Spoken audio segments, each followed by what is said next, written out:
And now, a passage from A History of Oregon from Chapter 12, The American Occupation of Oregon. After the purchase of Louisiana Territory in 1803, the tide of American expansion began definitely to flow toward the west. The first to find the way were the discoverers and explorers. Those were presently followed by the traders and trappers. Travelers found their way to the west, and upon their return they told wonderful tales of the far places. The next wave of population brought the missionaries. Those showed the possibility of settlement, and following them, the pioneers flocked to Oregon in ever-increasing numbers. Some early American travelers. In 1829, the wanderings of the heroic young Jedediah S. Smith brought him to Oregon by way of the Great Salt Lake and California. From there, he later carried a new interest and knowledge to the east. Captain B.L.E. Bonneville, soldier, trader, and explorer, reached Fort Walla Walla of the Hudson's Bay Company in 1834. His attempt to carry on an independent fur trade in the company's territory wholly failed, but the publication of his adventures by Washington Irving excited keen interest and delight.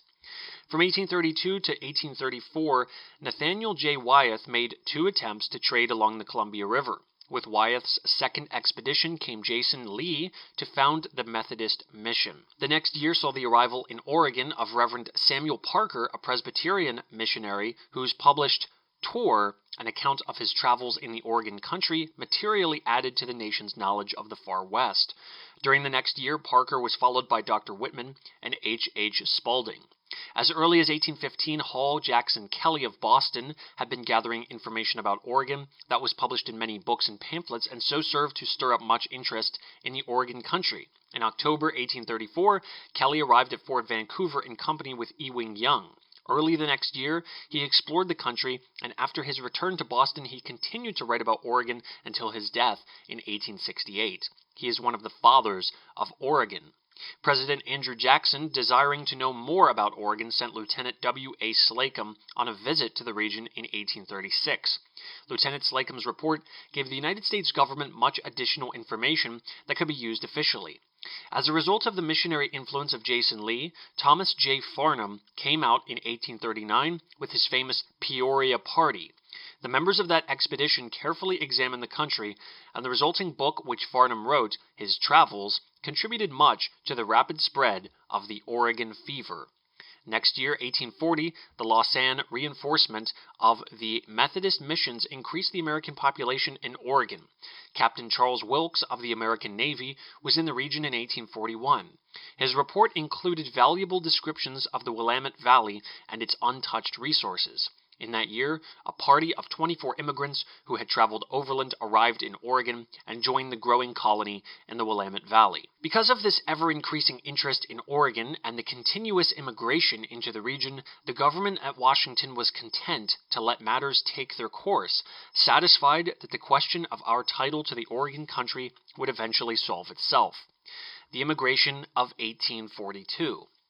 As has been explained, Dr. Elijah White of the Methodist Mission, owing to a dispute with Jason Lee, resigned in the summer of 1840 and returned home in the ship Lausanne. Meantime, Lee's letter of 1839 to Caleb Cushing was receiving favorable consideration, but the United States government could do nothing openly without violating the Joint Occupation Treaty of 1827, which had been made between this country and England. Dr. White was in Washington, D.C. with letters to President John Tyler, to Daniel Webster, who was Secretary of State, and to others.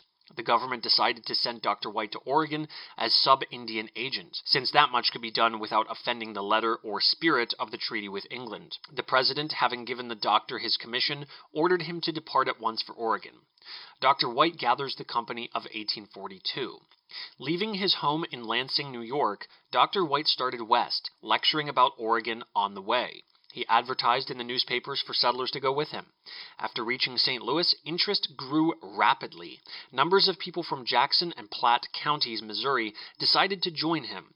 The little company assembled at Elm Grove, Missouri, early in May. There were 112 of them in all. Of those, 52 were grown men, able to carry a rifle and stand guard at night. 18 large Pennsylvania wagons, and a lengthy procession of cattle, horses, and pack mules made up the train which departed for the long journey on May 16, 1842. The good doctor's heart almost failed him when he realized the heavy task he had taken upon himself. He had agreed to take whole families to an unknown land through a hostile region 2,000 miles in width, where danger of wild beasts and savage Indians lurked on every side.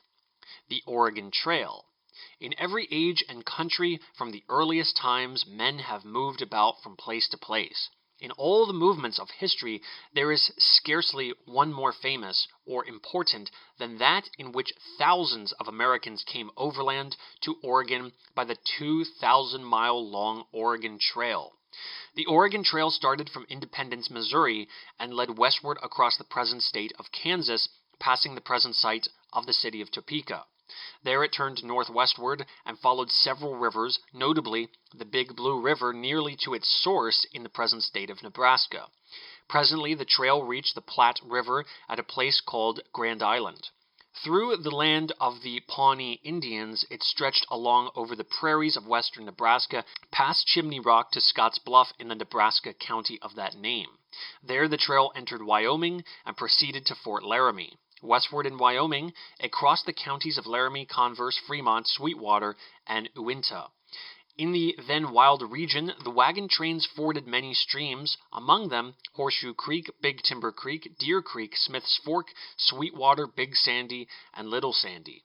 At Pacific Springs, now called Pacific, in Fremont County, Wyoming, the immigrants first entered Oregon, which in pioneer times stretched from the Pacific Ocean to the summit of the Rocky Mountains. The Oregon Trail across Idaho. 2 or 3 days after crossing Bear River, the Oregon Trail reached the famous Soda Springs in what is now Bannock County, Idaho. It was usually about the middle of July when the ox teams arrived there. Through Bannock County to Oneida County, the wagons were hauled across many streams and around many high mountains. The road to Oregon now led along the Snake River past Fort Hall to the American Falls of the Snake River. Many tributaries of this stream were crossed, among them Levee Creek and Kajou Creek in what is now Cassia County. The Boise River was reached in Elmore County, then followed and crossed in Ada County. Presently, the Snake River was again crossed, and then the trail was in Oregon as we now know it. The trail from Snake River to the Willamette. Usually the month of August had nearly passed by the time the tired travelers reached the Malheur River. After crossing Birch Creek, the immigrants soon came to Burnt River in the present Baker County. Along Powder River, the trail went over the mountains to Grand Ronde in Union County, and from Grand Ronde the road led to the Umatilla River. Then on westward to Willow Creek in Morrow County, and there the long trail passed a favorite camping place. The swift Deschutes River had to be forded. The route of the Barlow Road. After crossing the Snake River, some of the early immigrants to Oregon kept on northward and came down the Columbia River by way of Whitman's Mission at Fort Walla Walla. Later, the wagon trains passed to the south of Whitman's Mission and reached the Dalles. There, boats were taken down the Columbia River to the Willamette. In 1845, Samuel K. Barlow, an immigrant of that year, found a better road south of the Columbia River. That road, which led around the foot of Mount Hood, later became a favored route of immigrants and the traveled road from eastern Oregon to the Willamette Valley, Meek's Cutoff, and the southern route. Although great numbers of immigrants each year went to Oregon along the routes already described, men were constantly seeking shorter roads to the Willamette Valley.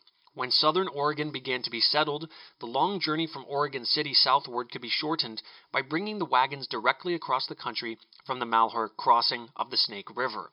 In 1845, Stephen Meek attempted to bring an immigrant train by a road leading across a sandy desert country.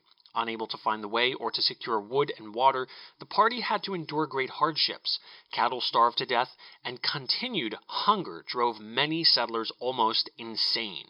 Finally, the Columbia River was reached. Meek's ill-chosen route was never used again. To the south, Jesse Applegate and others looked for a good direct road to southern Oregon. They discovered such a route, but as it led through the country of the warlike Klamath and Modoc Indians, the trails down the Columbia River and over the Barlow Road continued to be most traveled. Properly speaking, Oregon City was the end of the Oregon Trail. From that point, settlers and wagon trains dispersed in search of land and homes. Methods of travel in 1842. Since the immigration of 1842 was the first to cross the plains, some plan had to be made to ensure the safe arrival of immigrant parties in Oregon. With some slight exceptions, all immigrants who came after 1842 followed the plan used by Dr. White's company. When the Rocky Mountains were reached, White sent back to the settlements a letter which described the method of traveling that he and his followers had employed. Jesse Applegate wrote an interesting account of the journey of 1843, and Ralph C. Geer described incidents of the trip of 1847. Others also wrote their stories about crossing the continent. Morning start of an immigrant train. At break of day, the men on guard fired their guns to arouse the camp from its slumber. Campfires were lighted and breakfast prepared. Cattle and horses were rounded up and hitched to the wagons, which took turns at leading the one in front today, going to the rear tomorrow. At about 7 o'clock, the wagons pulled out into line, and the women and children climbed in. The guide mounted his horse and led the way, the long procession following. Some men usually went to hunt buffaloes, while others spent the day driving the loose cattle. The train stretched out to avoid the dust. The wagons did not get too far apart, however, for fear of Indian attacks. Finally, the immigrant train reached some stream, whereupon the men gathered about to decide upon the best place for making a crossing. At such times, the women and children alighted to walk along beside the wagon train or to gather the prairie flowers which grew everywhere. The halt at noontime. The company's guide usually selected a likely location for the midday stop. It had to have a watering place for the cattle. Ox teams were unyoked, and the wagons were left standing in a long straight line. Sometimes there were disputes to be settled. When such was the case, a council was held, each side told its story, and a decision was made. By that all had to abide. Sometimes the council made rules to govern camping or traveling. At 1 o'clock, the signal to travel was again given, and the train moved on. The hot summer sunshine poured down over all, the stifling dust covered wagons and occupants alike. Those who could slept, while the clumsy wagons jolted along. Camping for the night. As the sun sank lower in the west, the guide began to look for a good camping place for the night. Early in the afternoon, usually at about 4 or 5 o'clock, the day's journey came to an end. The wagons were drawn up close together to form a circular barricade. Within that fortress-like circle, there was safety from the danger of Indians. The oxen were unhitched and driven out to grass. The men stood around in small groups talking, and the women began the evening meal over a smudgy campfire. Before supper was over, it was usually dark. The men of the train were always grouped into companies for sentinel duty. Those on duty now went to their places, and the long watch began. From dusk to daylight, the camp was securely guarded. As night came on, musical instruments were brought out, and soon soft melodies floated out across the prairies. Some danced to the tunes of the violin, while others about the bright campfires sang the songs of their old homes in the east. Presently all grew quiet. All but the sentinels slept, for the rule was early to bed and early to rise. Each day's journey was like that of every other day, yet new incidents were always occurring, and interesting events broke the monotony of travel. The Great Immigration of 1843. This immigration consisted of about 100 families. It included 1,000 people, 120 wagons, 94 oxen, and nearly 800 loose cattle. The people who composed it came principally from Missouri, Arkansas, Illinois, and New York. The expedition left Independence, Missouri, in May. Peter H. Burnett, afterward the first governor of California, came to Oregon with this expedition. Besides Burnett, James W. Nesmith, Jesse Applegate, and many other men who were later to become prominent in Oregon affairs and useful citizens of the state were members of the company. The arrival of those immigrants in the Willamette Valley more than doubled the population of that region. Why the pioneers came to Oregon? What were the motives that caused men to make the long journey to Oregon? How did it happen that perils and hardships such as might appall the stoutest hearts were confronted not only by lone men, but likewise by whole families? As has already been explained, many travelers of the period from 1827 to 1845, upon returning to their homes in the East, printed narratives of their visits to the West. The missionaries and settlers in Oregon were constantly writing letters which found their way into the newspapers. Politicians like L. F. Lynn and T. H. Benton kept the agitation alive in Congress. Returned voyagers had wondrous tales to unfold. As 1840 approached, meetings were held in many cities of the East, urging emigration to Oregon. In the printed reports of those meetings, we find unexpected emphasis laid upon the patriotic motive. Unless emigrants went out to Oregon to hold it in the name of the United States, it was said, the region might pass into the possession of a hated foreign power. It may readily be observed that the inhabitants of the western states in 1840 remembered the War of 1812, with its accompanying Indian atrocities which were attributed to the instigations of British agents. None of these motives can be considered as paramount or controlling. As one writer said, Oregon was before us in its future glory, and we grasped the prospect of its coming as the impulse of our scheme.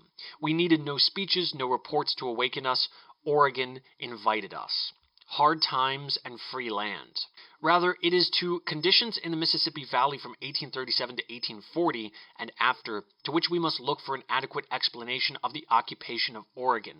The Panic of 1837 was followed 2 years later by hard times and low prices all over the world. Men who had purchased land in the Great Valley could not pay for it. Farm products found no market. Daniel Waldo, who came to Oregon in 1843, tells us that prime bacon was cheaper than cordwood and accordingly was used as fuel on the Mississippi steamboats.